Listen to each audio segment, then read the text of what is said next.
In this video, we'll explore confluence and divergence in patterns of thought, patterns of energy that relate to the underlying theme in all of humanity to reduce unnecessary suffering, to increase sustainable well-being.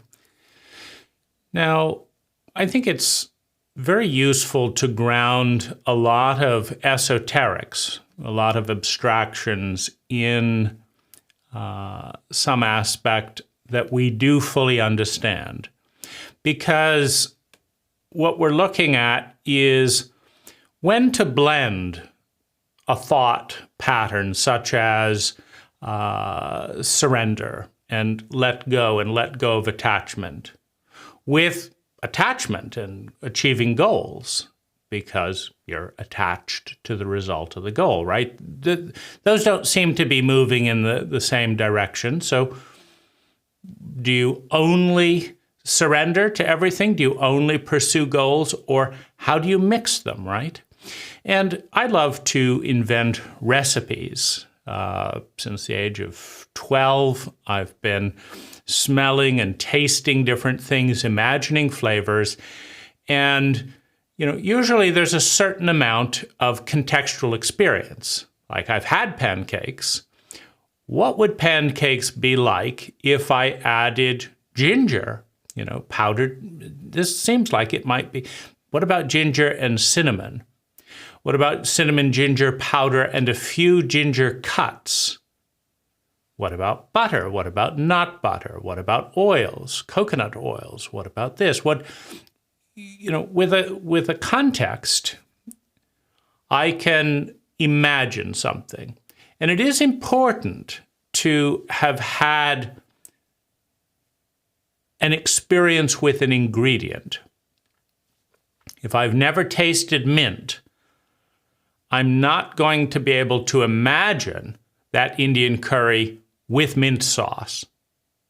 If I have tasted mint, and I've tasted lemon, and I've tasted yogurt, and I've tasted this, I can imagine mint sauce, even if I've never tasted mint sauce. A lot of what I do is stuff combining things in ways that I've never seen them combined to create something that I like more than anything that I have seen combined, that I like the taste of more, I like the visual more, right? So, but it's difficult to imagine something that we have no context for.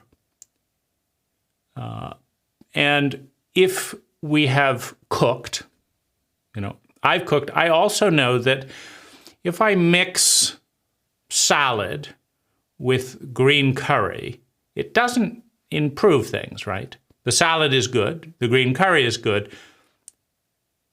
Pouring green curry hot, melting all the crispness of the lettuce, I like crisp lettuce better than soggy lettuce, right? And I like hot green curry better than cold green curry, right? So some things don't go very well. Chocolate and beets, not as good as chocolate and almonds, right? And so there is a way to combine things. That's what life is, a tremendous iterative process. And there's a way to ruin a dish. You can add too much salt. You can add too little salt. You can just combine two perfect dishes, strawberry ice cream and beans, two perfect dishes. Mix them together and absolutely disgusting. And so the question is, how do we mix paradigms? How do we mix thoughts? Not because they're right or they're wrong, but because the result is delicious or disgusting, relative to our taste, relative to most people's tastes.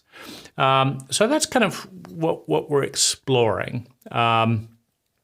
Because one of the things that is different from food, right? You do have food purists, certainly, but you don't usually have, well, I guess you do with vegans and and raw food and this and that. You do have and macrobiota. You do have people saying this is the way, this is the only way.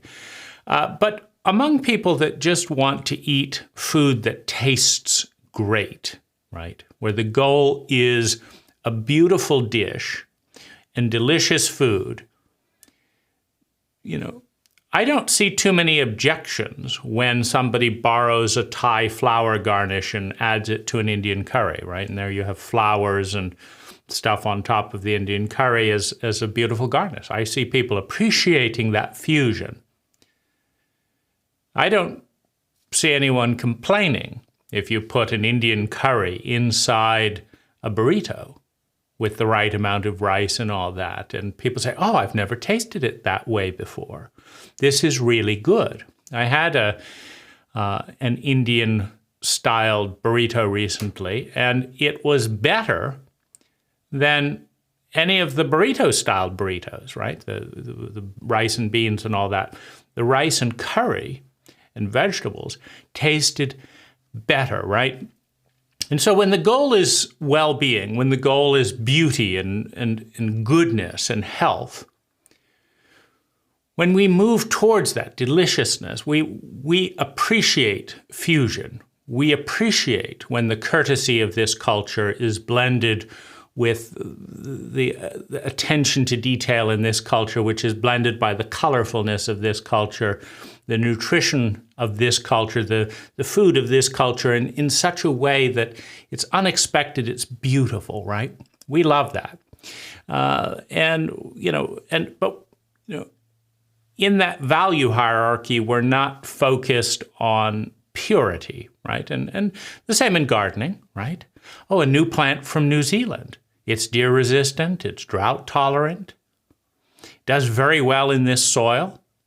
You do have purists who will say, no, I don't care how beautiful it is. I don't care how lovely it will be, how much everyone will enjoy it. It's not from around here. They're racists, basically, when it comes to foreign plants.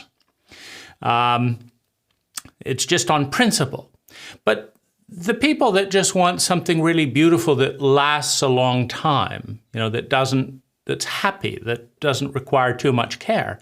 If there's a new plant from New Zealand, a phormium or whatever, they love it, right?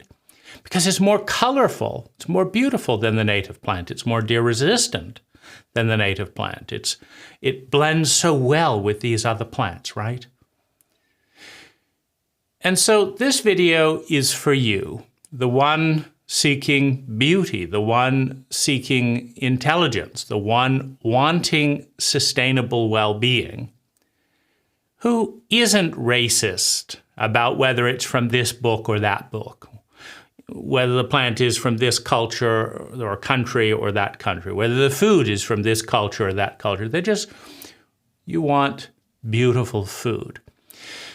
Now, given how big the universe is, given how big, culture is, given how big the psyche is, it is normal for some individuals to specialize in narrow corridors of the probability field, right? I mean, if you look around you and you find that, there are some people that do auto mechanics very well, and there's some people that code computers very well, and there's some people who do genetic biology very well. There's some electrical engineers who just do that all day very well. But we don't look to an electrical engineer or a car mechanic to say what's going to make me happy, right? That's what everyone's interested in. What's going to make me happy without harming other people? What's going to make me happy? How do I go about that? Reducing the amount of pain that I feel in my body, the amount of pain that I feel when I look out, the amount of pain that I feel when I look in. Reducing that and increasing sustainable well-being. That's what we want. If eating raw food really helps with that, then hurrah for raw food. If yoga really helps with that, then wonderful. If watching an Eckhart Tolle video from time to time brings a deeper sense of peace and vitality, wonderful. If fresh squeezed organic orange juice really helps with that. If upgrading to first class on a cross-Pacific journey really helps with that, it's wonderful, right? If jogging, if sex, if it really seems to blend, right, and add dimension and well-being, then we're all in. But there is this tendency, not so much around work. There's not so many electrical engineers all saying everyone should be an electrical engineer. I mean, if only you understood how the power grid stepped down electricity from these high conductive, if you go up to 30,000 volts, the electricity passes through just effortlessly, and then you have to downstep it because you die if you touch that. And so, everyone should be an electrical engineer. Everyone should do it just like this, right? We don't have that, but we do have that around self-help. And I think part of it is we lack a contextual language, right? Let's use another example of building a house or maintaining a house. You have gutter installers and you have gutter cleaners. They are not window cleaners and they are not window installers, right? So we have window installers. We have window cleaners who are not window installers often. We have mow, blow, and goers, right? The people that clean up leaves and mow grass. We have gardeners, people that prune things and fertilize the soil and various things. We have designers, right? We have insulation installers. We have dry rot repair people, right? We have all these specialties, but you never find a dry rot repair person claiming that if only everyone would do dry rot repair, the whole house would be wonderful. You never find window washers saying, just wait till you see the smoke coming out of your chimney. It's going to be pristine once I get finished cleaning these windows, right? But you do find this. I've found it repeatedly in dealing with, probably roughly 100 practitioners in the kind of self-help and kind of new age fields. If you only discover channeled entities, it's wonderful. If you fill your house with crystals, the neighborhood will be singing. If you just eat raw food, your sex life will improve. Everything will get better, right? If you'll only bring a computer, if you'll only get a smartphone, if you'll only do a Buddhist retreat once a year, if you'll only take psychedelics, if you'll only learn this important thing, you create your own reality. If you just learn that, it's all magically, all your pain is going to heal because you create it all, right? And then you create it all, so you're going to heal this and you're going to do that. Or body work, somatic experience. You can't be in the head, right? It's all in the somatic experience. It's in the body. Your thoughts are not your body. Well, where are they, right? Like what? Can you think thoughts without the body? What about when the body is asleep? Can you think thoughts? What? Well, I would say that due to the broad chauvinism, which is very scientific and methodical in areas of the outer world, jet planes, for example. Nobody's claiming that a jet plane, once you get into a jet, can take you to the moon or take you to the sun or fly you infinitely around the universe. Nobody's claiming that, right? But you do have yogic practitioners. If you will just go deep enough into yoga, you can do anything, go anywhere, whatever. If you'll just eat raw food, etc. And so, but jet planes are based on science. The fuel gauges actually work. They don't just say, put in this fuel and you'll have infinite possibilities. It's no, you've got 3,700 miles with this number of gallons, and that's what you got. And if you got a tailwind, you've only got 2,000. But if you've got a tailwind behind, if you've got a headwind, you've only got 2,000. If you've got a tailwind, you've got 4,000 miles, right? And so this is methodical. But one of the faces of chauvinism is the emphasis on the outer world as a result to the inner world. So we have almost no science when it comes to inner experience. And so if someone says, if you will just drink water that has been percussed to the cell level, you will then have infinite possibilities. This doesn't undergo any testing the way a 747 does to see, well, how many people drink percussed water and what happens? Anything? 2%? 1%? How much of that is placebo? Does it happen if you don't believe it's going to happen?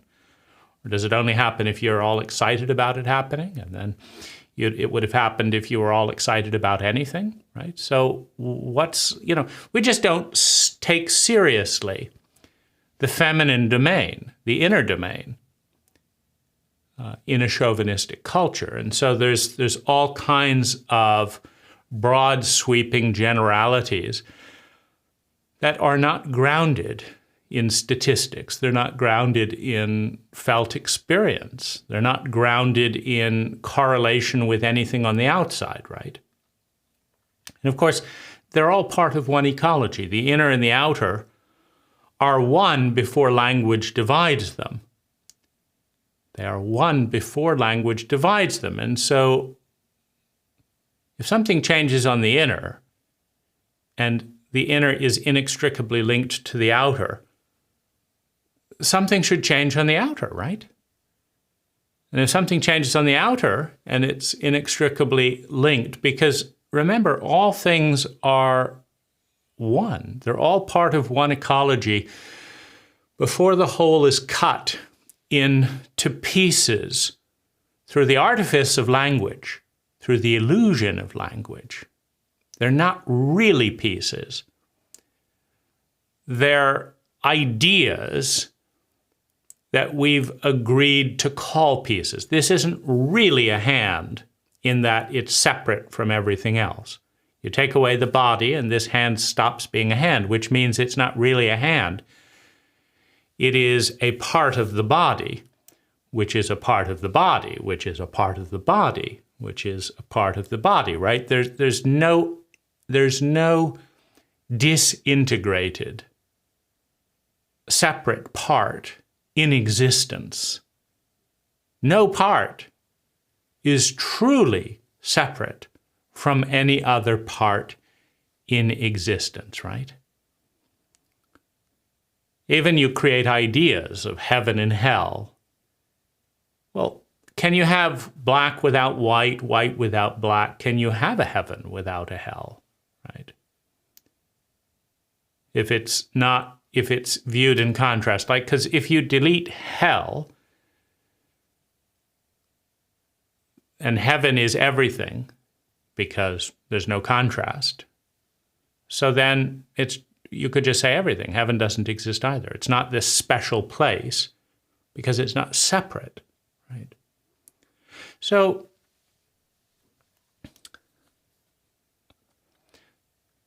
this is kind of hopefully brought a little bit of context. And another kind of general overlay, paradigm overlay that I want to kind of explore is that extremism, you have the center of the pendulum, and you can swing the pendulum. That's about as far as it can go, is kind of like 180 and 180, and you can kind of do that. Now, the pendulum, more and more energy is expended as it goes away from the center, right? So this is gravity, that's the center. This is the farthest point, the 180-degree plane, right? you've got to spend more and more energy. Like to move a pendulum ball, that's like a heavy bowling ball, to just move it an inch this way, it'll start swinging and it doesn't take much energy. But to move a bowling ball up, 30 feet, on a radius of 30 feet and up to 180, it starts to take some energy, right? And and that energy wants to swing back and wants to swing back, and it wants to come back to center. So we have discomfort, we have energy expended to push something to an extreme, and it wants to come back to center. But it usually goes about it in a zigzag way, right? Because it's balancing itself out, right? And it's coming back to center. So extremism generally takes more energy than being in the center. You can think of a hurricane even, or a tornado, right? In the center of the tornado, it's not, 180 miles an hour wind. It's still in the center. And in the center of ourselves, there is a great sense of stillness. So there's, I'm just bringing an awareness that an extreme position, everyone who isn't vegetarian should be shot, right? Meat eating is clearly bad. And so we shouldn't allow badness. It's obvious it's bad. We shouldn't allow obvious. So, but not everyone is is listening, right? We tell them that they're bad for eating meat. So, if we really wholeheartedly get this, that this is fundamental, that being a vegetarian is fundamentally better for humankind, for the planet, for all that is, then wouldn't we want to show that commitment by stopping what's wrong? Wouldn't we want to embody, integrate heart, mind, and body? And, so what's the humane thing? Well, we could build prisons, right? But that's bad for the environment too. If you build prisons to imprison the people that won't follow the right way, like how big should they be? 10 by 12, is that humane enough for a vegetarian? It's taking up trees, Maybe we should put them in 4 by 4, but, could they sleep? And maybe we'd just let them out if they agreed to be vegetarian. And then all would be wonderful. And then we could plant trees where that prison was. But we got to have some there to threaten them if we catch them eating meat, and then, how do we get people to travel around and spy on people to make sure that they've really converted, right? And, you start to see a problem, right? Because it's taking energy. In our culture, we had to drive a gas car over to see whether or not, put a smoke detector in the chimney. We wouldn't want to be too invasive and just spy on people in their homes, but surely we could put a smoke detector in the, is there sizzling bacon meat in that? Is that showing up in the readout of the smoke? And if it is, well, back to prison, right? So now we got to draw all that energy, and at what point then is, what is that smoke detector made of? Was it produced using petroleum products, plastic, batteries, chemicals, mining? Would the amount of energy it takes, the mine that, the battery has to be produced with alkaline and various materials from a mine, and the steel had to be smelted, and that was damaging the environment. All the energy to heat up the steel furnace to run the little metal layer around the battery, right? So at what point does the detection service, the car that has to be made, that has to be driven to go around and spy on everyone's smoke, at just the right time, and say, oh, you had some bacon, and then the humane way of issuing on paper, which came from trees, right? And haul them off to prison for violating their pledge to convert to vegetarianism. At what point does the energy spent patrolling the world to make sure everyone is a vegetarian who doesn't choose to be on their own, right? Wouldn't it be nice if everyone was smart enough to know that I was right? It would be so nice, because obviously I am right. Look at the data.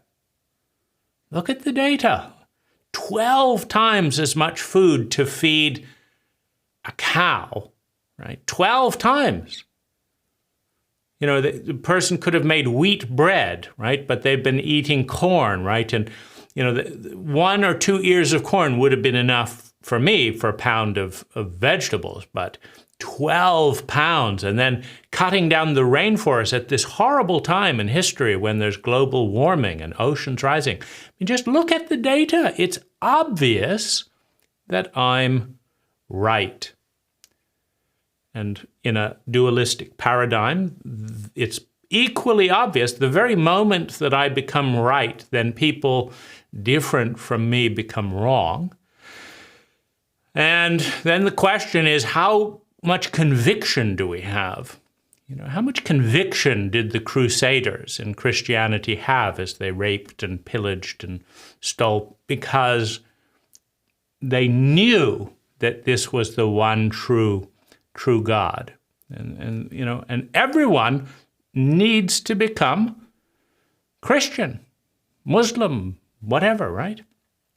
The Buddhists have been a little bit more relaxed around their crusades with the middle way and acceptance of all things. It doesn't tend to generate quite the fervor of a singular God that is the only one that you will burn in hell if you don't follow, right? So it generates a little bit more fervor than the looking for the middle way. And, that is reflected. I'm not aware of the Buddhist crusades, the Taoists' crusades, right? Well, people that want things are people that want things. So that's not to say that, various Buddhist cultures may not have invaded other cultures because they wanted something, but it's a little bit harder to pin that onto a teaching. And this all gets really problematic because, ultimately you realize that because people are bad, right? They're just wrong and they're bad for not being a vegetarian. And it's going to hurt the environment too much to manufacture the 9-volt batteries to put out and monitor their smoke and drive out to give them a warning, and, hire the people who could have been planting trees, right? And then build the prisons in what used to be pristine wetlands or pristine forest or pristine something, right? It was pristine something, and then we built this prison here. And then where's the electricity coming from, right? So if we're trying to punish meat eaters for cutting down rainforests in a humane way by cutting down forests to build prisons, to put them in, and then running, diesel generators to feed the system and this and that, or coal power. It doesn't make it doesn't quite make sense, does it? So you got to kill him, right? It's perfectly obvious. Anyone with real conviction would just kill all meat eaters. Because even though there's, you see, how are you going to kill them, right? Are you going to use tasers? Well, that was fed from the coal grid. But maybe killing one carnivore would offset, right? As soon as they stop eating cows that eat 12 times the amount of grassland and corn and all that, as soon as they stop doing that, well, then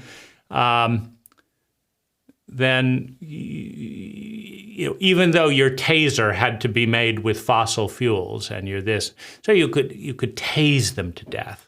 Is that really, is it humane, right?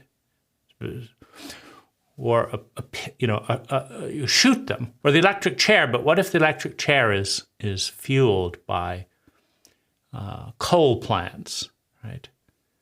And for the amount of electricity used in that electric chair, one child's lungs got 50% worse from the coal smoke. If you looked at it on a statistical level, you've now ruined one child's lungs.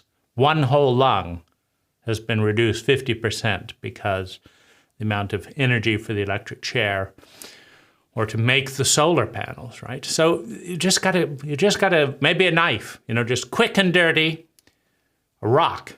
Just pick up a rock, natural, throw it at someone, hopefully kill them the first time, but if not, you just gotta hammer away at them.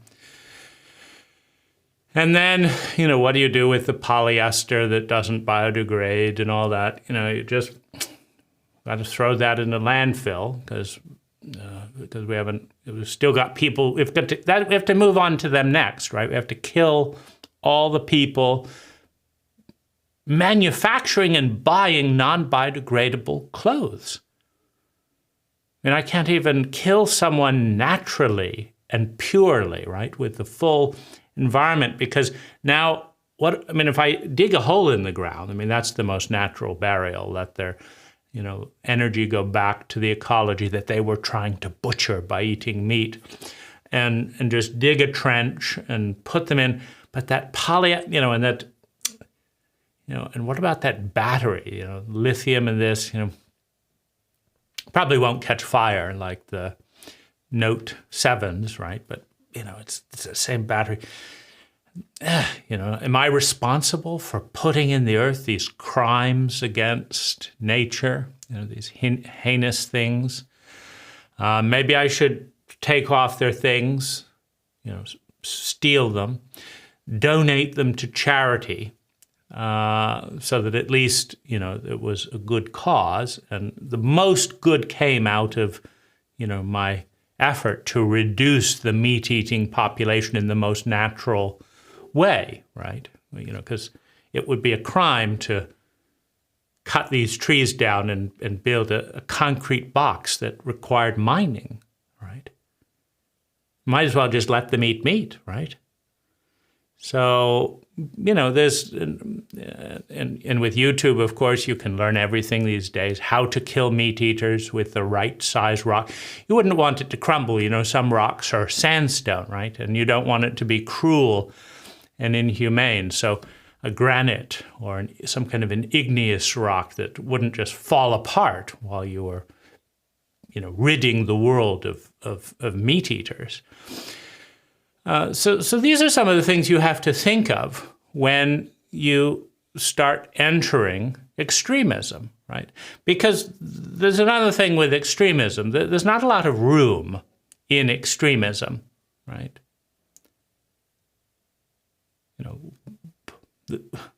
It's not like, maybe you can have gay meat killers,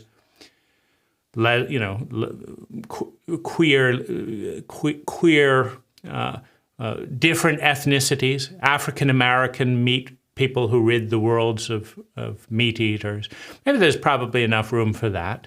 But, you can't have pacifists in there. They're another extremist, right? But they're on the other side. Like you've decided to devote yourself to ridding the world of the absurdity, the cruelty, the inhumaneness of killing animals in order to exist. But of course, we're just getting started because, there was a salamander under the rock that you just carelessly dug out. I mean, that salamander was there for well over a year. That's his home. That's his home. And you just dug out that rock without thinking, bludgeon this.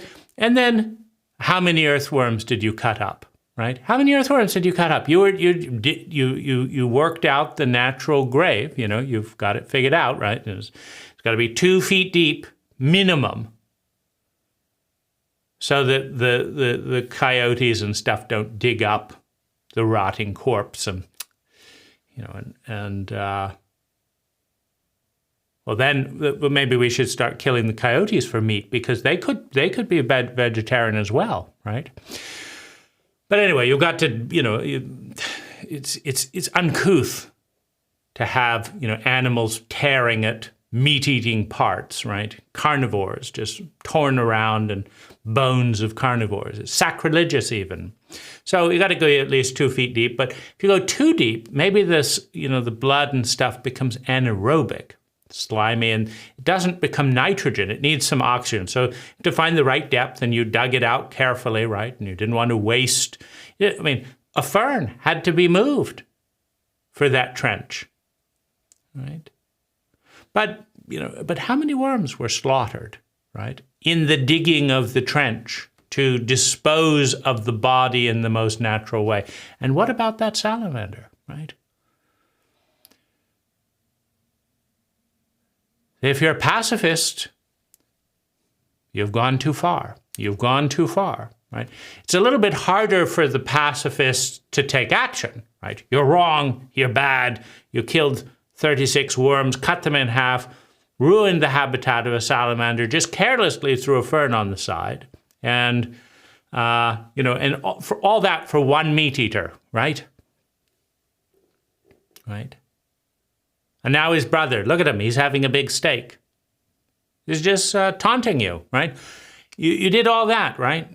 And that shovel had to be made, and blah, blah, blah, blah, blah. And then who's is this, maybe this was Native American land, right, that you're doing this on. Sacrilege, right? An invader, right, on this once pure land. Well, the pacifist doesn't really have options, right?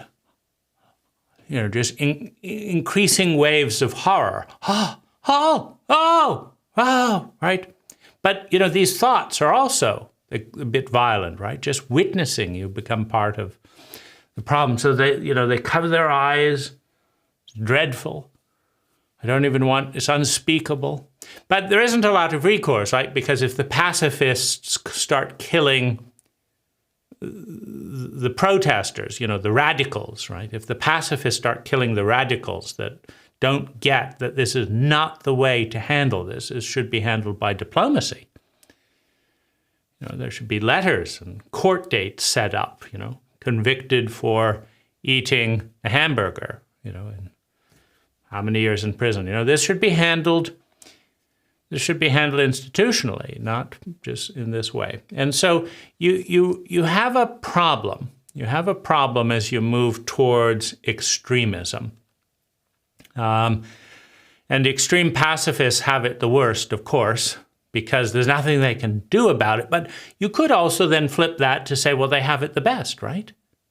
They're absolutely radically committed to doing absolutely nothing. Because, there's emotional violence, mental violence. They wouldn't want to disturb the other person's freedom to think what they think. They wouldn't want to upset the other person's feelings by publishing data counter to their point of view, right? And, well, and certainly they don't want to kill people for killing people. So, do they have it the best or do they have it the worst, right? I am in absolutely radical, hardcore. Every single day I'm committed to doing absolutely nothing about anything because I'm a pacifist, and it would disturb the peace if I tried to change a single thing. I mean, lifting the rock ruined that salamander's home. And in fact, I should really stand, go into an already natural point of the forest and stand there for 36 hours. And, it's harder to sleep, of course, when you're standing, and wouldn't want to lay down and bend some grass. So I'm just going to stand here for whatever time it takes to feel rested. And then I will carefully step my way, apologizing for ants, which inevitably, it's a casualty of movement. I mean, I could just stand here until I died as a devotional prayer to the peaceful world. And then I don't know why all the enzymes and all the bacteria and all the other things that aren't pacifists would just eat me alive after I meant them no harm. But at least I'm not part of the problem. The problem of extremism, right? They don't get along very well. Pacifists and activists, right? They don't get along very well, right? So if you could just kill all the pacifists, so nobody would start arguing with the activists, well, there would be peace, right? And the pacifists would be delighted, right? Their death meant something to the peace of their culture, right? Because everyone else wanted to go to war, but the pacifists, just protesting, doing this and that and the other. And now that they're all dead, there's peace. No one's arguing at the dinner table. They've all been shot, right? And, their blood has been sucked out, and they will be saving lives because, blood banks in a war, they always need more blood. And all of these pacifists with all these different blood types, they were killed humanely, right? Rock on the head, of course. And then quickly their organs were removed without any resistance because they were dead, of course. And then all the blood was organized and this. And so many lungs, children saved, right? And the soldiers coming back from the war that everyone was unanimous and happy about, they all had organs waiting for them to keep them alive. And, peace was restored in the country as only one point of view prevailed. And that would probably be the most efficient way to go about it. It's harder to kill activists, right? Warriors, right? People that believe in defending themselves. You don't want to kill those lot. They've got guns. You might get hurt. But pacifists, it shouldn't be too much, too hard to shoot all of them, right? We refuse to take up arms. Just stand over on the wall. Quick, harvest the blood, harvest harvest this, and peace is restored, right? That would seem to be a more pragmatic way of going about it. The problem of extremism, right? If you take any point of view to its logical conclusion, you get further and further out, in one direction. And it tends to take more and more energy, right? Because sometimes what happens when you kill, a bunch of pacifists is a new group of people who before they were interested in the war. Before they're like, God, those pacifists just always have to say their thing, right? Nice war comes along, good opportunity. We've got superior missiles. It'd be so nice just to, have everyone come together, kill all those people in that other country and just not have. I'm sick and tired of having to hear this person and this person complain about their little thing and that, and, what about this and what about the innocent children in the other culture that didn't do any wrong, and what, maybe we should get more evidence. I'm just sick of it. I'm sick of it. Let's just have a civilized, all unite behind killing those people who are different than us, because the trouble with being number one, we're number one, we're the best, we're the greatest. The trouble with not being number one is everyone else is inferior. Everyone. And, why should we allow inferior people and their genetic pool and all that, to just grow? It's unkind at some point. So, we've got to do our duty. But you see, the trouble with, let's say you kill, 3 or 4 million pacifists. There's always 1 or 2%, that are radical pacifists. So you just kill them all. But, there's always neighbors that weren't radical pacifists before. But now they, witnessing the killing of the pacifists, decide that this is the wrong approach. And if going to war means killing their neighbors, then we're not going to support the war either. So now you've got another million or so people that and you didn't plan for that. So this is trouble. You start off with one simple plan: kill the pacifists. And there's always something. There's always something, right? So it wasn't easy to get a permit, for 3 million graves. All, you had to do it efficiently. You didn't want to just have vultures out eating pacifists for the next, months and dripping blood. No, you need to get permits for all this. But then when the next wave, the new wave of pacifists come in, where are they going to be buried, right? This is a problem. And it's always something. It's always something. It's not easy killing pacifists. It's not easy burying, carnivores. It's always something, always something. And, and this is the problem of extremism, and it suggests moving towards the middle. Now we're moving towards, Buddhist thinking, right? It suggests moving towards the middle, and how are we going to do that, right? Because the extremists are furious. You're betraying the principle. You've betrayed the cause. You've compromised, right?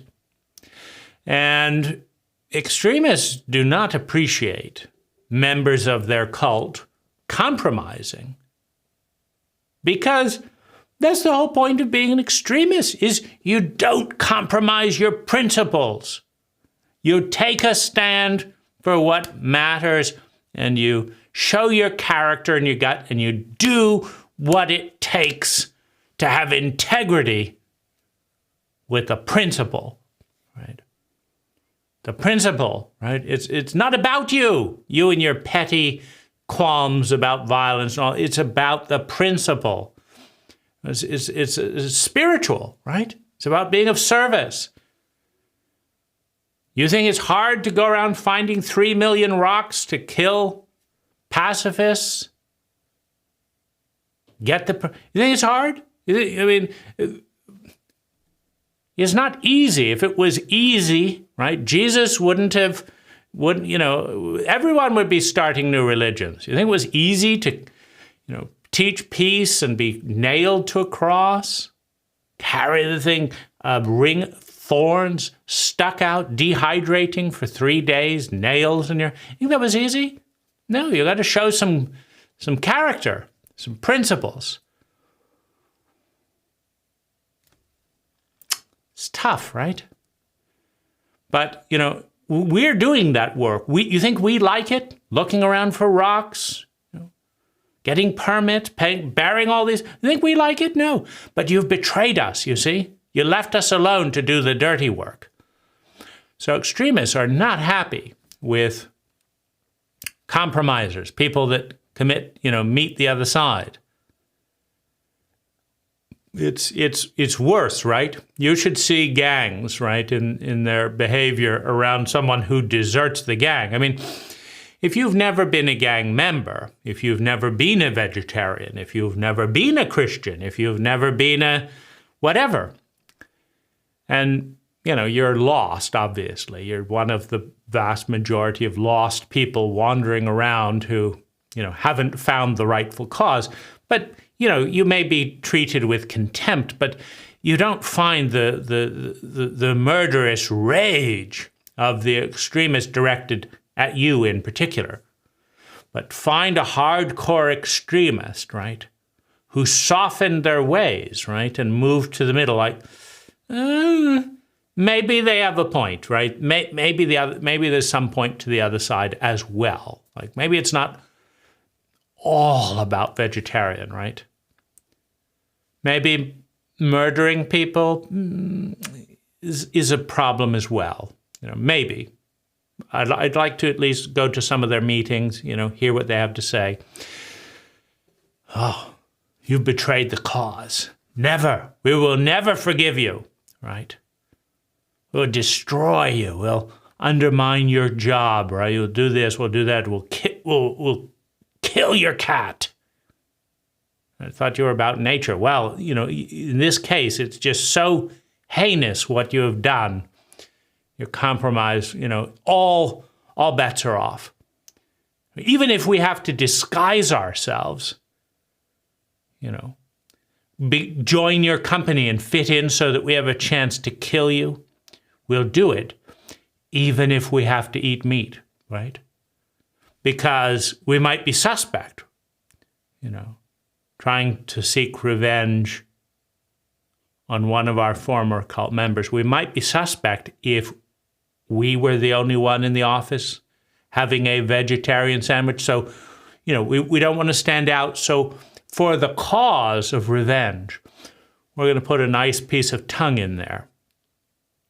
So that, to lay all suspicion, because nobody would think we were part of a radical animal rights group if we were eating tongue sandwich, right?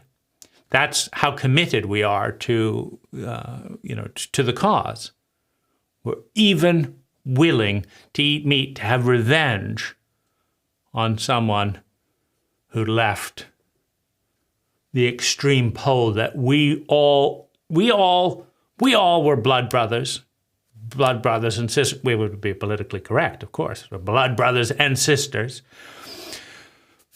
sharing blood together, and you've ruined it, right? You've let us down. I'm not going to speak with, and that's as good as it gets. I'm not going to ever speak with you again, right?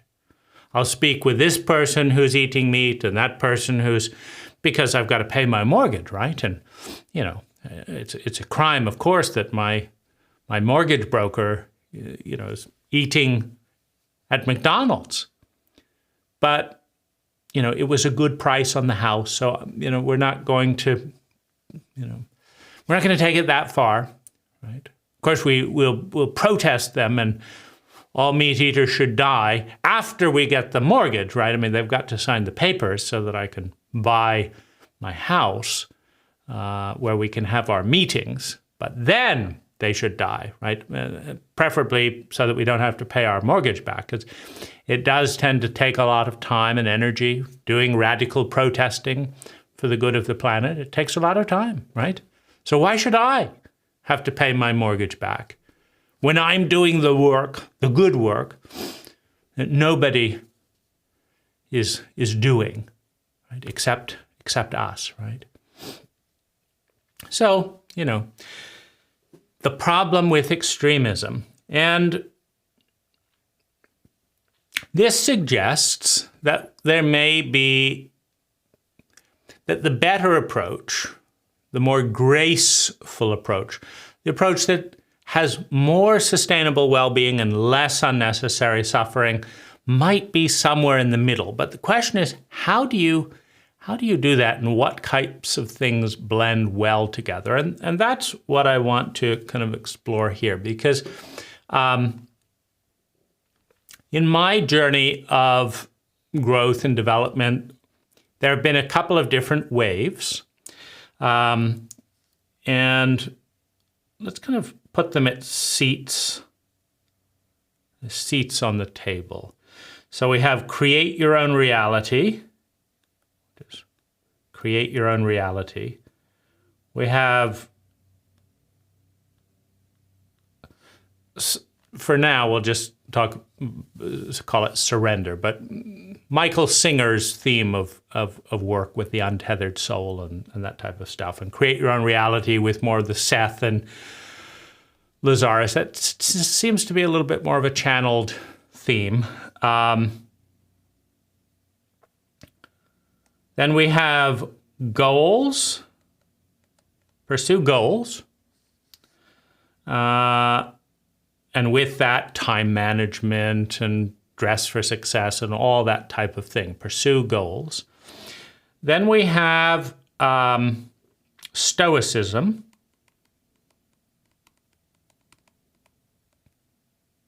Basically, to figure out what the right thing is, do it. Not to be happy and be willing to be uncomfortable, and learn to be comfortable with being uncomfortable, right? To develop our tolerance for pain as we do whatever it is that is the right, or what we want to do, that we don't run from pain. We don't become addicts like a Stoic would endure their responsibilities and their grief and all that. So we have stoicism. And we have control plus negotiation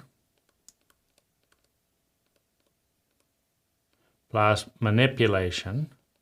This is generally my goal. To be more comfortable is to try and exert influence so that the world is, and this dovetails a little bit with create your own reality, but so that the world is more compatible with what we want, right? This hurts me, so don't do it. And that is uncomfortable, so I'm not going to do it. And that music is too loud, so change it and turn it down. And then I'll be happy, right? Because what we're all looking for is the big H, happiness, feeling sustainably better. So all of these initiatives, all of these things that we're thinking and feeling and doing and being have one underlying goal. I want to feel sustainably better, right? Now, sometimes that might take detours into pain and shock because I want some adrenaline, right? I'm so numb, I'm bored. I just want someone to fight with, right? Or someone to argue with. So for now, let's look at these things. So let's create your own reality. I create my own reality with my vibration, with my desires, with my thoughts, with my expectations, with my beliefs, with my actions, with my, I create my own reality. And if I change, then my reality will change. And so if I don't like the war in Ukraine, I guess we could do, protest.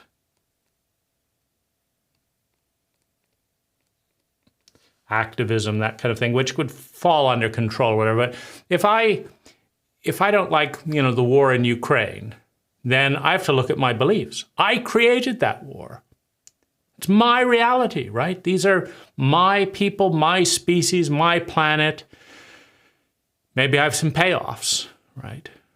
Negative agendas, things that, maybe I was Ukrainian in my past life and I hated my people, and so I'm contributing to this and that. And if I can just figure out what's wrong with me because I don't want the war in Ukraine, right? So there must be something wrong. And because I created it all, there must be something wrong with me. And if I will just figure out what that is, what skewed up belief, what weird behavior I'm doing that ripples out to create the war in Ukraine, then it'll stop. I caused the war and I will stop it, right? Now, we're getting more into extremism, right? Because I create my own reality. Kind of makes sense here. Like, look at this. There's a pen. Up, down. I did that. Up, my thought, my belief. If I didn't believe the pen could go up, I wouldn't have even tried, right? My belief created that. My action, my desire, I wanted this pen to go up, so it went up, right? My imagination, I had the imagination. I imagined this pen going up and down before I did this, and there it did, you know. So, you know, at a limited level, right? Create your own reality. There's something to it, right? You can't argue with that. I'm doing this. I'm creating this. I bought this microphone that you can't see. I bought this hat. That's me creating my own reality. I didn't go out in the sun. That's why my skin is white, right? I chose to be born. This is where it gets a little bit out there. I chose to be born to white parents, right? So I'm, you know, this is my skin color.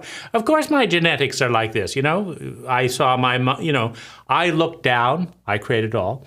I looked down from spiritual levels, and I thought, you know, I want that nose, so I'll have that mother. Ooh, who can give me that nose? They're having sex right there. If I get born right now, I'll have that nose. So this is really my nose. There's nothing, you know. I could have chosen some other parents and had a different nose, but I didn't. Why didn't I pick a nose a little bit? Why? Well, anyway, there weren't enough people having sex to have exactly, but I created this or that or whatever. But maybe if my beliefs had been more open, right? If I'd believed that more people could be having sex at that moment when I chose my parents, then, you know, I could have had a smaller, you know, two slightly smaller noses. I would have known, you know, I'd be doing blogging a little bit. And just the angle, you know, two little dark points, it'd be, meh. You know, I guess I could change the lighting, and then I would be creating that, right? I could change the lighting, right? Say the lighting's coming there, it's doing this, that's why there's a little shadow. And I can go like that, right? So it's a little bit less. Anyway, you get the thread. You can create your own reality to, you know, various extent, you know, points to where, you know, you have to figure out your payoffs for the existence of Hitler and Stalin and, you know, Maoist China and Pol Pot, and it's all your hatred in there, creating all this stuff in your past life and whatever. So you can take that to, and you can spend an endless amount of time, right? And you will meet them, right? Or maybe you won't, but I've met them and spent time there, like trying to figure out exactly how something in me is creating stuff out there. With the, you know, like, I'm not going to go out there and donate money to Amnesty International, right? I've got to figure out what's emanating out. And that takes hours of meditation, right? Hours, daily, right? This is still there, right? I must have missed it. The belief, right? Where's the belief that there has to be violence? Maybe if I just release that again, if I go to the causal plane, if I do this, if I could do that, then it will shift. But I haven't done it good enough. Now I have to change my belief that I'm not good enough, right? That's it, right? We're making progress. And come on, hurry up, end war in Ukraine. I'm getting tired of all this processing. And finally, you know, all wars do come to an end, right? Hopefully before you're dead. And now you figured it out, right? So you have the create your own reality kind of through the inner world is the mirror of the outer world and that thing. And so, you can spend all your time in meditations, journaling, dream journaling, changing this, changing that, And every time you look out there and you don't like something, you just go in and spend another, few hours meditating. Then you have the surrender and clearing process. Now, Michael Singer, for example, unlike Lazarus or Seth that says your whole world is your creation and stuff, Michael Singer says, of course, the world is what it is, right? Of course you didn't create Jupiter and Earth and all that. They're just everyone's doing what they're doing, right? They're all doing what they're doing. But you have scars that block you from being here now, being of service of here now. You have scars, says Michael Singer, samskaras, right? That, when you were 5 years old, your older brother took a rusty nail and hammered it into the wall and said, you can't come after me, right? And you stood there screaming, and eventually your parents came, and they had the stupidity to say, what did you do? Why have you got a head? It's like, yeah, Mom and Dad, I nailed my hand to the wall. I was pay attention to the church. They've got it featured up there. If you want to be holy, nail your hand to a wall, right?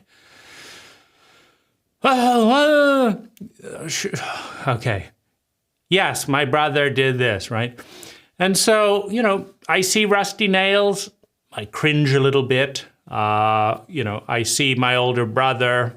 I feel like giving him a punch from time to time. These are scars from the past, right? Associations, right? Something happened to you painfully in the past, and you didn't want it to happen again, and you didn't want to feel that way again, so you created kind of a defense around it.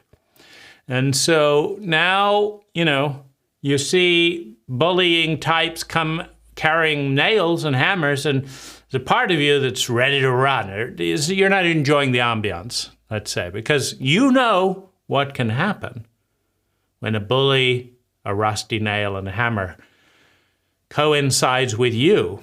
You know what can happen. So that's a scar, right? Now you're seeing the hammer and the nail through that lens, and that's not a pleasant lens. So you don't want bullying people near you, right? So Singer would say, let go of the scar, right? There are bullying people out there. Don't let it ruin your day, right? Just see the world anew. Let go of the pattern, let go of the scar. And if every now and again your hand gets nailed to the wall with a bully, be in the present moment, right? Be here now. Eckhart Tolle, a little bit, some semblances of that. Just feel the pain. Be present to it. Is it really pain if you're not thinking about the future? There's a point. Is it really pain, or is it what? Joy, ecstatic moment, just energy flowing. As Michael Singer would say, why would you get upset? Everything in the universe is atoms. Everything in the universe is atoms. And they're all moving around. And why would you break the world into some atoms you like and some atoms you don't like, and be all upset because these atoms connected with these atoms in a different way? I mean, atoms, what are the nails made out of? Atoms. What's the hammer made out of? Atoms. What's the bully made out of? Atoms. Some atoms touch some atoms, touch some atoms. What's the big deal, right? And if this time your mom doesn't come and pull the nail out and punish your brother and you just die, then there's just atoms moving into the soil, as you rot, and some atoms maybe get pecked off by vultures. And what's the big deal, right? What's the big deal? Just let it go. Appreciate the moment. Be grateful for what is. I mean, maybe there's a good view, right? Why are you so cynical, right? Maybe there is a great view. Maybe, the bully hammered your your hand into the tree, and then this beautiful view, right? Jesus probably, looking over Bethlehem, or what was, he was up on the mount, right? So he had a great view for 3 days, probably hallucinating. They're not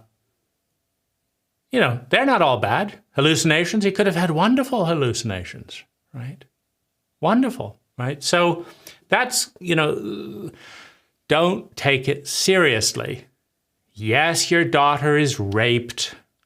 Yes, it's the neighbor. Yes, he's a repeat offender.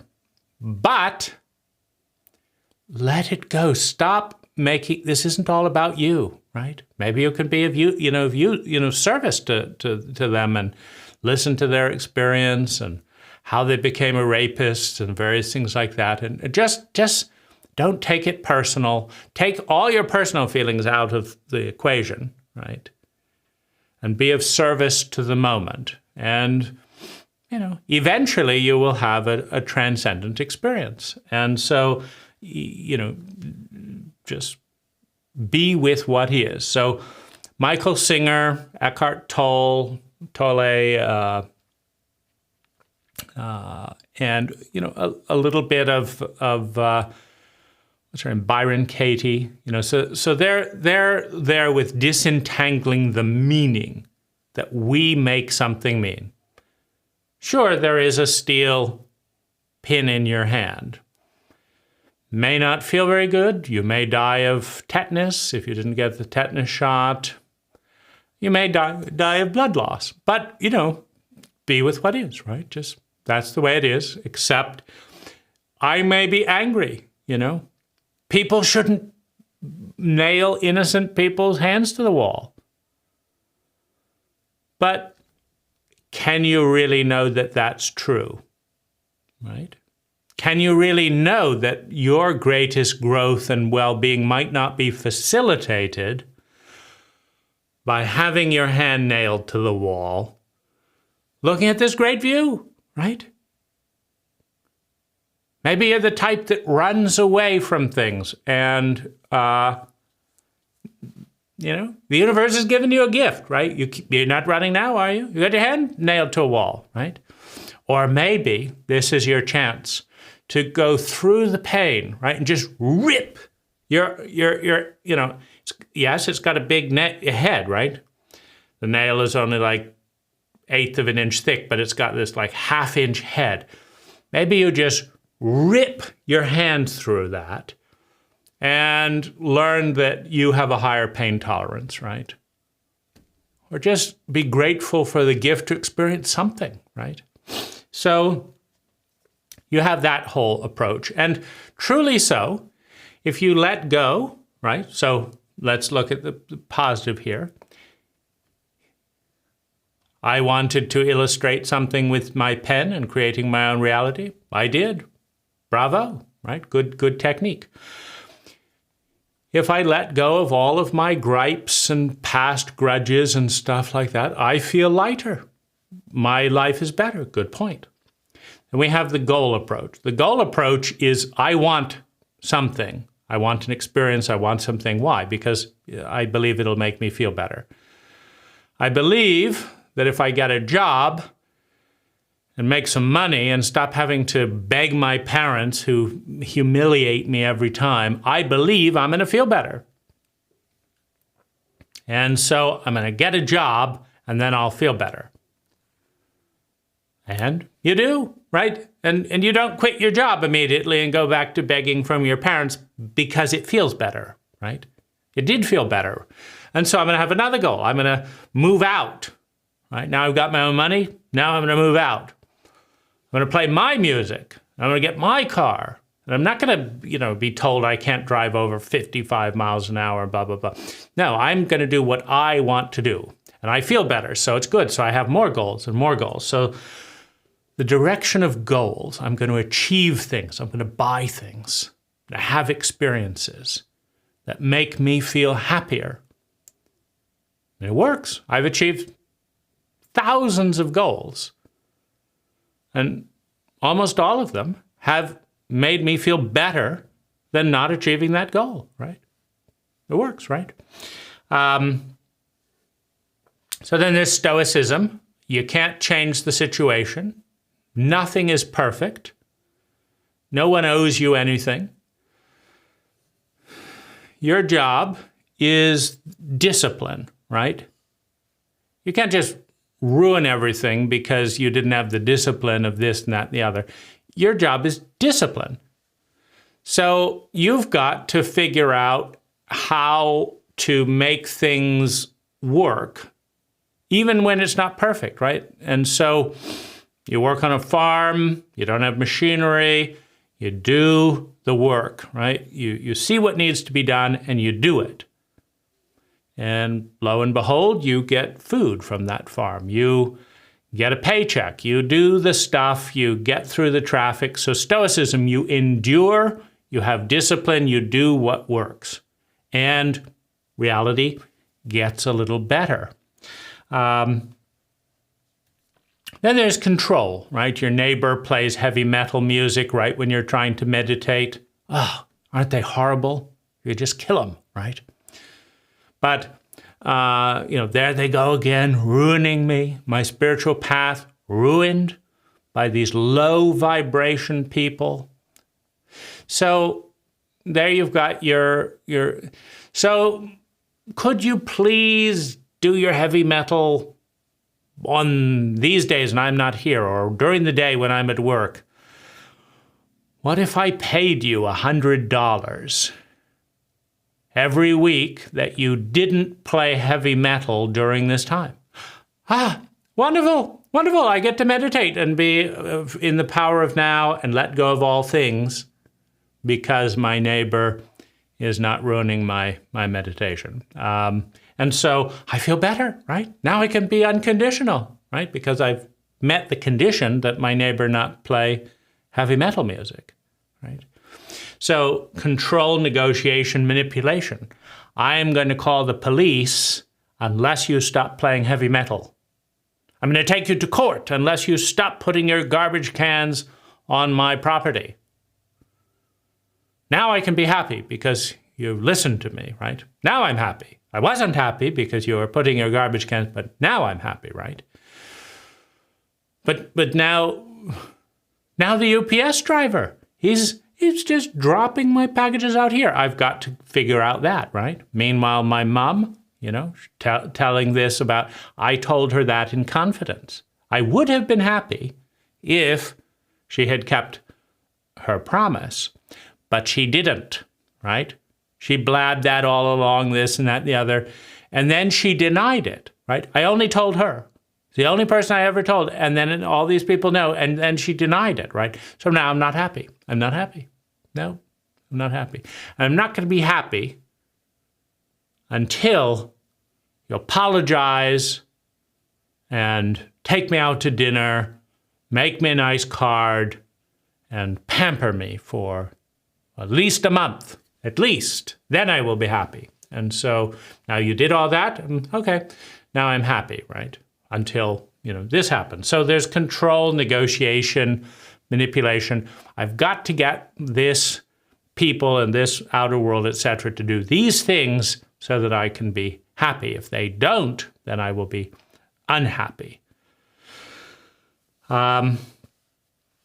And I guess there's protesting as well. Like, we're going to protest the things that make me unhappy. We're going to protest the things that are wrong. I want to be a righteous person. My tax money is going to pay for these nuclear weapons, and they are wrong. I'm going to protest, right? And so, these are some of the, threads.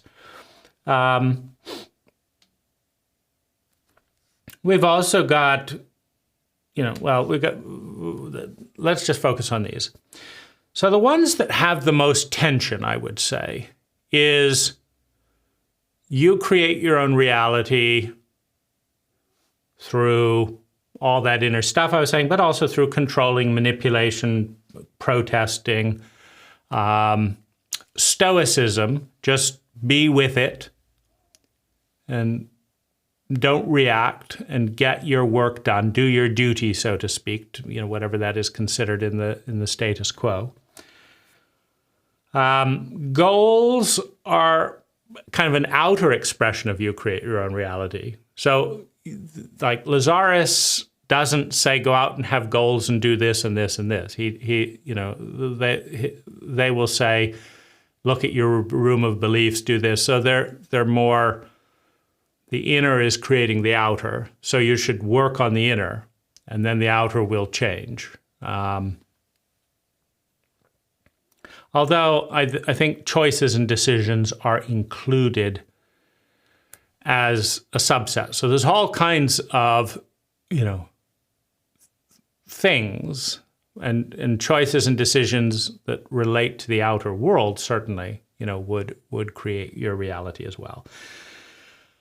But the create your own reality and have goals and achieve them,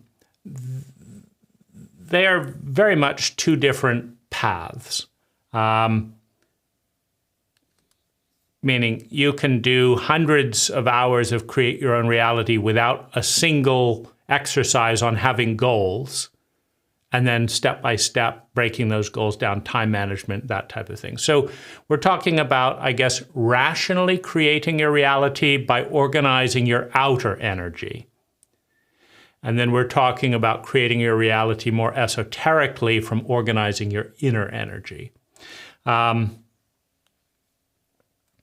And then it is true that if you have no attachment and you haven't made things mean things, so Byron Katie works on the meaning thing, Michael Singer works more on the scars, right?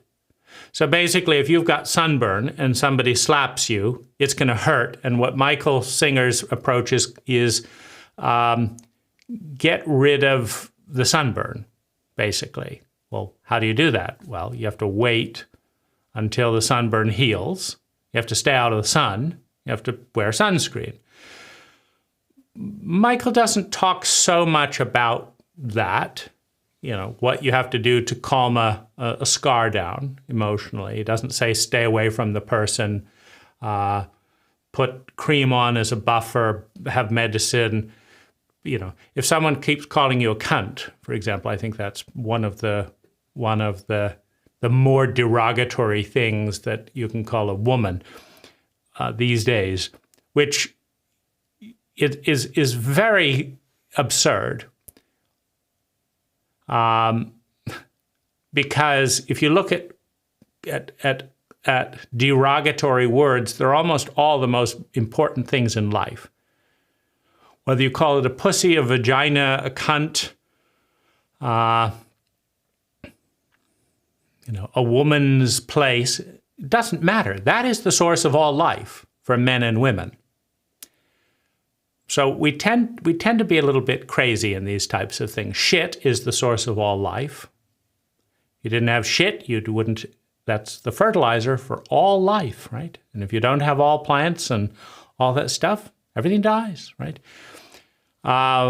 Bullshit is the fertilizer from a bull, right? So just acknowledge we have gone out of our way to come up with some absurd slurs that do not have anything innately wrong with them. But we do understand that certain words are said with the intention of meaning that there's something terrible, even though the words themselves do not. I mean, thank goodness you have a cunt. Thank goodness you have a pussy. Thank goodness you have a vagina. It's going to give you more pleasure than anything else. And it's the source of all life and the place where, urine comes out. Good, but we still feel insulted when somebody meant to insult us. I remember when I was young in England, there's this store called Oxfam, and it was a used clothing store that raised money for charity. And the kids wanted to know where I'd got some piece of clothing. And I said, Oxfam. And I didn't understand that poverty was a dirty word. I didn't understand that poor people were to be punished and humiliated for being poor. I also didn't understand that used things were, I thought of used things as a great way to save money. Why would you be so dumb to pay twice the price for the thing in the same condition? Or it's 10% worn, but it's twice the price. So I knew I was smart to buy quality used, right? But that's not what all my classmates knew. They knew that this was a curse and that this deserved humiliation. So they all gathered up, as kids do, projecting the stupidity of their parents onto, the kids around them. And they all said, Oxfam rejects, Oxfam rejects. And I looked at these guys and I thought, this is nuts. These kids, first of all, they're interested in clothes. What difference does it make to them in their lives where I got my clothes? That's a dumb question. 2, what difference does it make if it's raising money for charity? And so I thought, you guys are nuts. And they stopped the chant because I wasn't buying it. I wasn't buying it that I was an inferior person because my clothing came from Oxfam. So if they could make a kid cry and be miserable, then it was entertaining for them. But if they were just going to look like fools, well, that was it, right? So it's that kind of thing, right? There's no sanity in a lot of these curses. The lower class. You mean the people who do all the real work? Digging, plumbing, that's the lower class? And you sign your name on a few things? That's the important word. This stuff is nuts. But it's the nuts of our cult, right? All cults are nuts. Otherwise, there wouldn't be a cult, They don't have to make sense. They just have to all agree to do something stupid. And you've got a wonderfully functioning norm, regardless of how intelligent it is. So, you've got these different directions. I would see it as, I'm not happy with what is, so I want to participate in changing things into what will make me happy. That's that direction. And then the other direction is, I'm not happy with what is because of these scars, because of my inability to accept and open up to reality. So I'm going to let go of my meanings of words. So that's Byron's focus, because the work consists of basically, you say something like, my wife is selfish because she never cleans the dishes. That would be like a statement. And then Byron's job, whatever you've said, my neighbor is violent because he kills children with a gun every week. My father is a hypocrite because he says we should all be honest, and he lies more than any of us. And he lied here and here and here and here. And so, no matter what you say, Byron is going to say, can you know that that's true? Can you absolutely know that that's true? And what she's looking for is you to say, no, I can't know that that's true. Maybe the neighbor is creating world peace by depopulating, because every one of those kids that he's shooting and killing would have had more kids and more kids in a culture that doesn't respect the environment. Maybe the neighbor is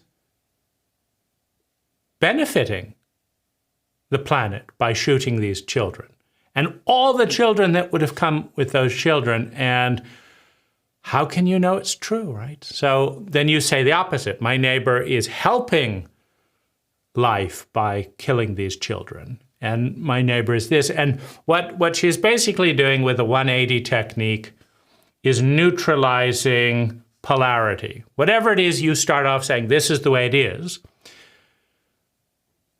she's saying it's the exact opposite. And then you've got a neutral space. So she's creating neutrality through balancing polarity, basically. My neighbor's a bastard for killing kids. I'm a bastard for not killing kids. My neighbor is a wonderful person for killing kids. And now you've got neutrality. You can see that, well, let's be honest, right? An American is generating 102 tons of waste or garbage, 102 tons of energy in the form that Americans don't know what to do with, in a landfill or an incinerator per person. An American is directly and indirectly consuming 90,000 gallons of fossil fuels in a lifetime.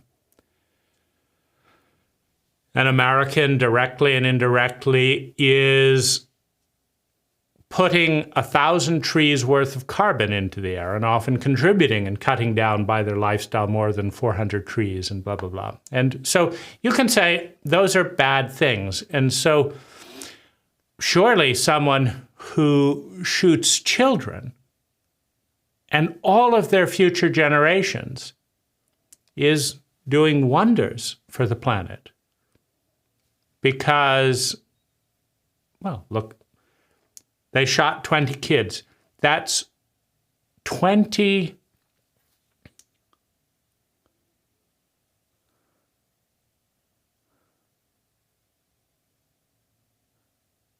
That's thousands of tons of garbage not in a landfill.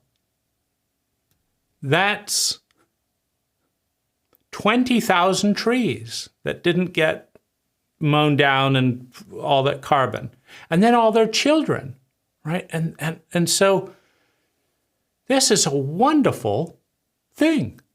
He's bad for killing children. He's wonderful for killing children. That's the counterpoint, right? And so in that humility, you're kind of going towards a little bit of Zen. You know, there's that old story, you know, the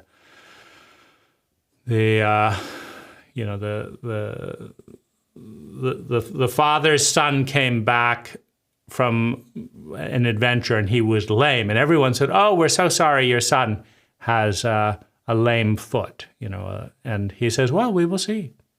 Next day, the military come conscribing all the healthy kids from all the neighbors, but they didn't take the son because he had a bad foot.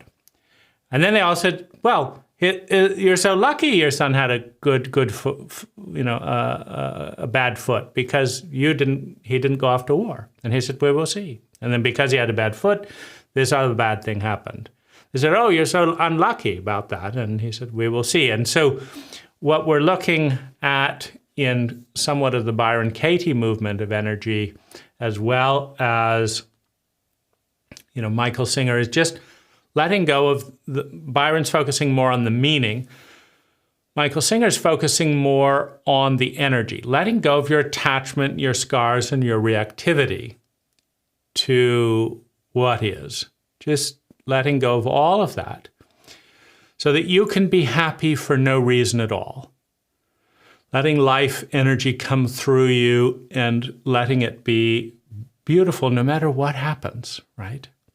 Not trying to avoid your ex-girlfriend because she always makes you feel guilty and helpless, but letting go of the scars and the feelings so that you can run into her and whatever and just be open to what is, and not trying to avoid this street because you nearly get shot down there, but just letting it be, right? Maybe today you won't be shot. You can walk through a dark neighborhood and, you know, and do this. And so that's the focus of basically saying, no matter what's happening, I'm going to be happy. And if I die, if I don't have any money, I'll be happy with that. And the other approach, which is, you know, the other extreme, is I've got to have a job from this person. I've got to make more money than that person. I've got to have sex 3 times a week with that person. I've got to be on the cover of Time magazine, or I will not be happy. And so I'm never happy, even though I've got, all of these things. So those are the kind of the extremes. And there are specialists in these forms of thought. I would suggest that that there's a good happiness dish. If you approach happiness as an ongoing continuum, well-being as an ongoing continuum, with the goal of moving towards more and more sustainable well-being, more and more consciously, with more and more mastery and more grace, right? That's the goal. That we are biologically, emotionally, etc., driven to move on that continuum. And creating our own reality, when and how that works, is wonderful, right? And it can take us out into the woods in its extremity. Surrendering and letting go of scars. I don't need to hold that. I was scared of water when I was 5 and nearly drowned, but let me feel those feelings one time and just let go and just go back to loving water. I'm not at risk at drowning. I can let that go, right? And these goals do have a good chance of making me feel better. Let's go out and accomplish them and enjoy that. And the world is not always perfect. And I do need to do things that I don't want to do sometimes to take me to what I do want to do, right? I want to take a vacation in Thailand this winter. I want that. I do not want to have to get into traffic. But in order to get my job and get my paycheck, I'm going to have to go through traffic about 100 times in order to get my job done and go to Thailand, right? So I'm going to be present. I'm going to put on a good audiobook, good music, etc. I'll time my traffic. I'll manipulate the environment where I can. I'll time my traffic if I can to avoid the rush hour. And I will get through what needs to be done that I can't get out of the way. If I have I have a virtual assistant who does 3 hours a day of the stuff I hate doing. So stoicism in the extreme would be, why get a virtual assistant? I could just do all that grunge work with discipline every single day. Why? Delegating that works. I mean, being stoic works better than not doing the work if the assistant isn't available, right? And then there's control and negotiation, I'm not at the enlightened level that enjoys meditating while my neighbor plays heavy metal. So I should either move house or negotiate a payment or a legal or something that stops the heavy metal, or have earphones, right? Which is different. Like Eckhart Tolle and Michael Singer would tend to be like, let go of the scars of heavy metal, right? What's the big meaning about heavy metal? Let the vibrations carry you deeper. This is what is. Deal with it. Let go. Be happy anyway. Or, as Eckhart Tolle would say, incorporate the leaf blower into your meditation, and it won't bother you. Let it be part of it. Participate. Well, I'd much rather. I asked my gardener to get an electric leaf blower rather than a gas-powered leaf blower. And so he did, and voila, I don't have gas fumes in my house when the window's open, and I don't have the noise, right? So I'm happier because I took that step of negotiation. My neighbor liked to do contracting work on a Sunday repeatedly. So when they refused to stop, I called the police, and after the second call in one day, they toned it down 50%. And I'm happier that they toned it down 50% than if I hadn't called the police. So that's manipulation, right? They didn't say, oh, we're so sorry, we'd love to suspend our illegal contracting work on a Sunday. They came up with various excuses about how it was legal. I said, here's the code. Well, then it had to be done anyway, and da-da-da. And then, so manipulation.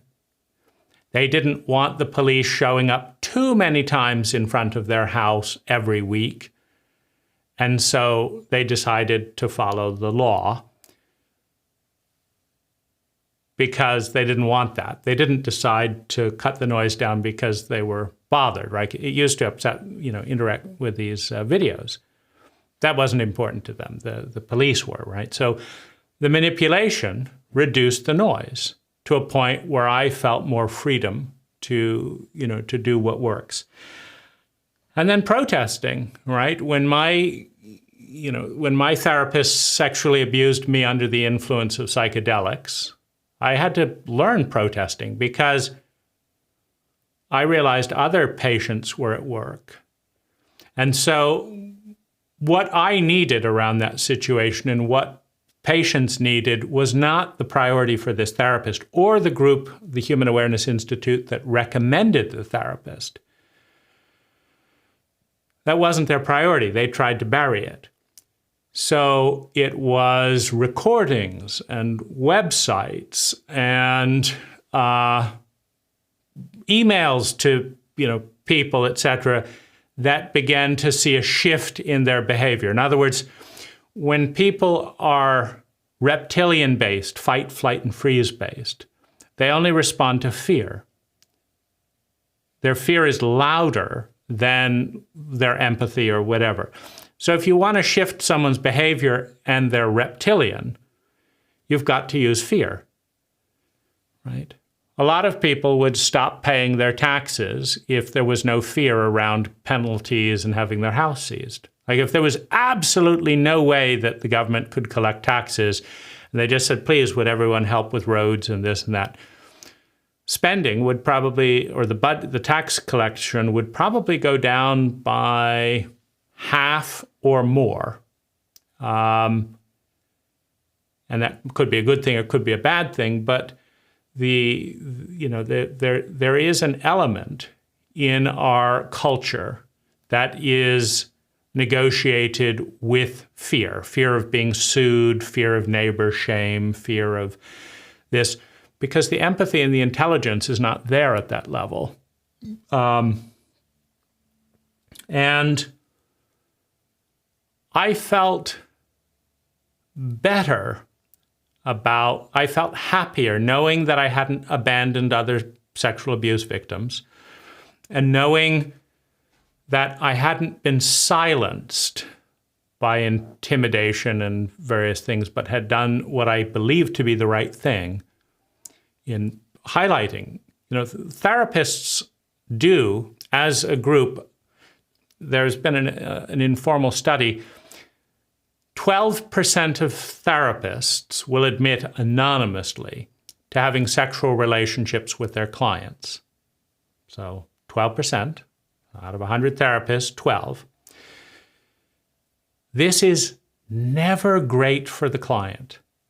To pay to be sexually abused, usually when you've been sexually abused to a child, is the worst path to your sustainable well-being as a client.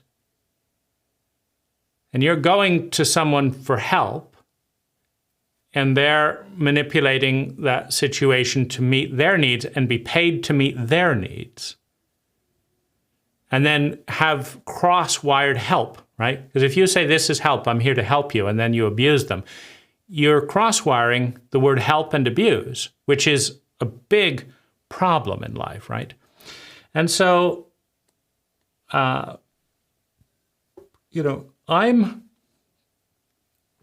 I look at this field, first of all, I think there is danger in every one of these directions in extremism. Why? Achieving 3,000 goals and getting my outer life to be perfect, give or take a few percent, did not resolve childhood trauma, leave me feeling happier. It left me a lot of time for these very strange biological memories to come up that I didn't know how to deal with. In other words, the extreme path to goal accomplishment alone does not create happiness. Creating my own reality from beliefs and all that leads to enormous frustration and circular thinking, in my experience and in watching people who do that to extremes. Surrendering, as your daughter is being raped, as you're becoming homeless, and letting it mean nothing and not, is often in a reptilian environment. In a reptilian environment, there is fight or flight, and it is normally determined who runs from the villain and who is the villain and preys on the victim is normally determined by size. Like if two gang leaders get together and they understand that they will die if they go to battle, they don't fight. They freeze. If one of them can wipe out the other, they do so in a gang scenario. And the other one runs, trying to not be wiped out, right? The fight, flight, freeze is determined by mass. Whoever has the most odds of killing the other, psychologically, financially, or otherwise, in a sociopathic paradigm, does so. And the person who has the most odds of being wiped out runs or gets wiped out. And the trouble with just surrendering and I'm going to be happy and let sexual abuse continue and all that is there's no challenge to the abuse.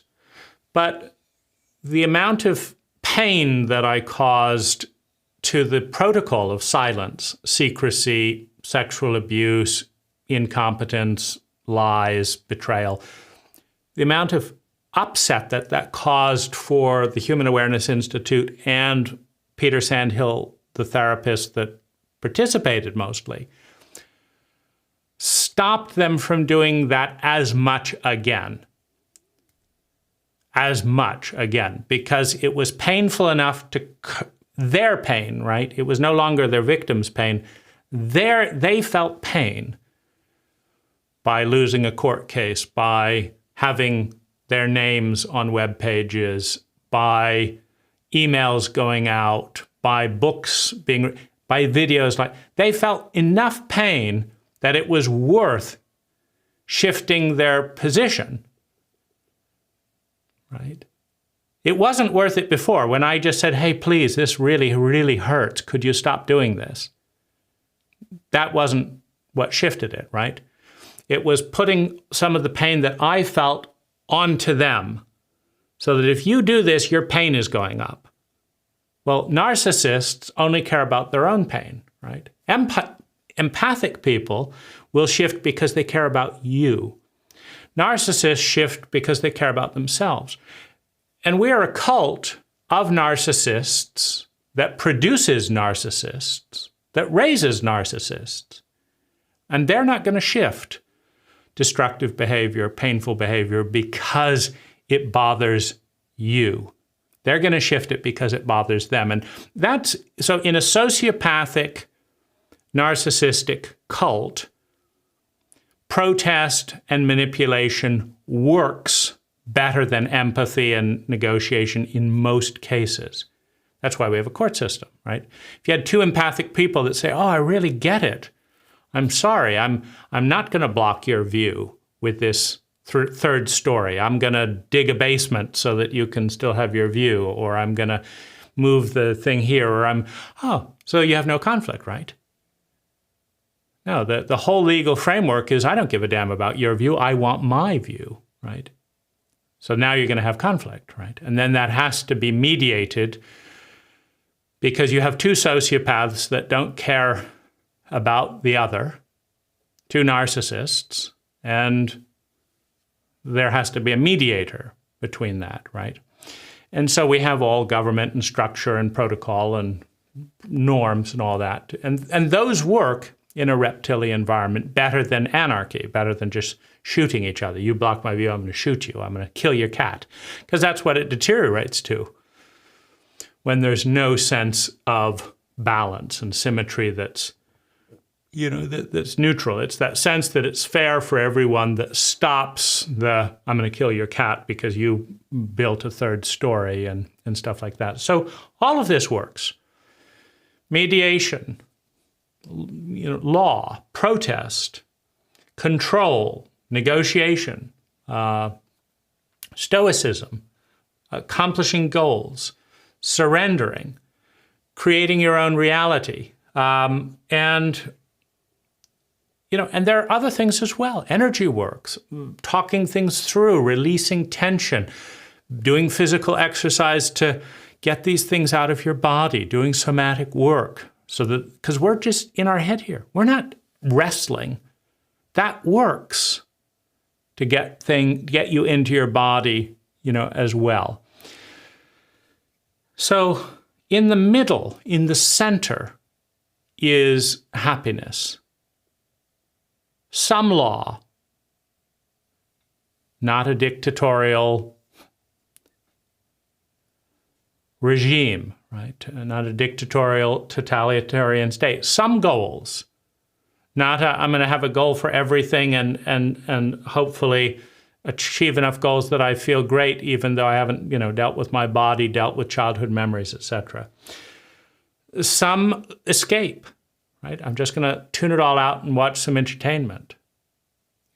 Some food and comfort stuff to luxury and sensation to just pamper myself.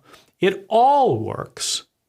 So the real question is not which one or the other, but what's the dose?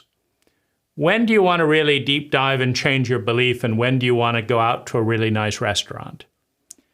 When do you want to do Byron Katie's work to just let the whole situation go and then endlessly listen to heavy metal music and start enjoying it for all I know? And when do you want to say, that's a nice theory, but this pisses me off and I'm going to go and control the situation in some way, right?